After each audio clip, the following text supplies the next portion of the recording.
Magical realism is when the line between reality and fiction blurs to the point you can't separate real from imagination anymore. As someone who's fascinated with video games and history, I always wondered how many of these video game stories can be the reality of our world. Turns out, a lot of them. In every corner you can find a lost page of history that tells the tale of a plumber who loved eating mushrooms and saving his girlfriend from a dragon. That guy was definitely a drug addict, wasn't he? I knew those mushrooms were suspicious. There's no dragon. She was cheating on our boy Mario. Anyway, I decided to test my theory with a video. Here's how it goes. I tell you a gist of a story or explain a situation. You should try to guess if it's from a game or if it's a real-life historical event. Before going in, I appreciate any form of support, even as small as hitting the like button and subscribe. Thank you. Number 1. On the surface we have a cute couple who love each other so much. But in reality, one of them is actually a super spy. An agent of secret police working for the authoritarian regime, tasked to spy on their partner.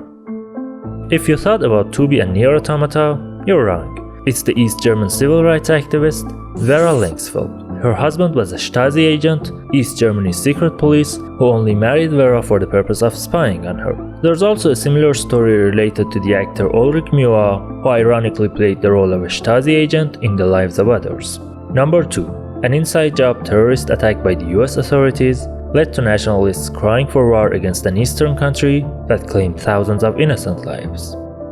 I'm talking about General Shepard from Modern Warfare 2, how he set Joseph Allen up in the Russian airport attack, provoking Russia to take revenge and start World War III. So, what were you thinking about? Number 3. Right when climbing the mountain seemed impossible, an imaginary person came to the aid of our hero, cheering them on to ascend the summit. No, it's not Celeste. Herman Bull had the same experience, seeing and feeling a presence as he climbed Nanga Parbat in Pakistan. Number 4. As the plague started to get out of hand, the king ordered to lock the infected in the prison so they die in there and don't infect the others.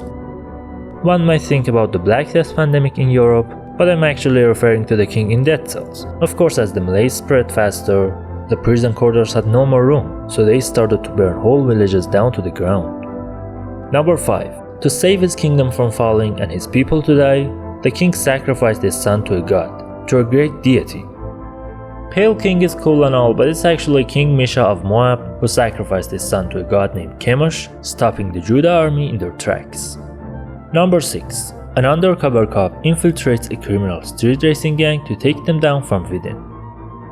You must know by now that it's definitely not the obvious choice. It's not Need for Speed Undercover. A sting operation by LAPD led to a lot of underground street racers arrests and car impounds. That's enough for now. If you want a part 2, tell me in the comments and subscribe so you won't miss it. And as always, don't shoot, dare, go hollow.